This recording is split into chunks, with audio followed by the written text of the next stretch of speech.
-4x નો વર્ગ +3 બરાબર x ની જગ્યાએ લેતે પણ કોણ રાખવો -1 એટલે આપણે 0 રાખ્યો તે -1 રાખવો આને અહીંથી તમને 2 રાખવો 5 સંખ્યા એટલે કાઉન્સ -1 માઈનસ કા માઈનસ 4 જા 4 કાઉન્સ -1 નો વર્ગ +3 બરાબર અને જો કોણ થીધો કરે ગુણાકાર થીધો બરાબર 5 * 5 એના કી પર સંખ્યા ન હોય તો પ્લસ સમજવું આગે શખાયો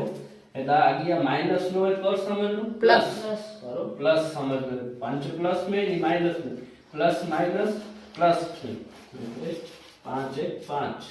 माइनस प्लस माइनस प्लस 3 यहाँ के शखायो हम कदम स्कूल में plus minus minus minus minus plus याद कब थी करे प्लस माइनस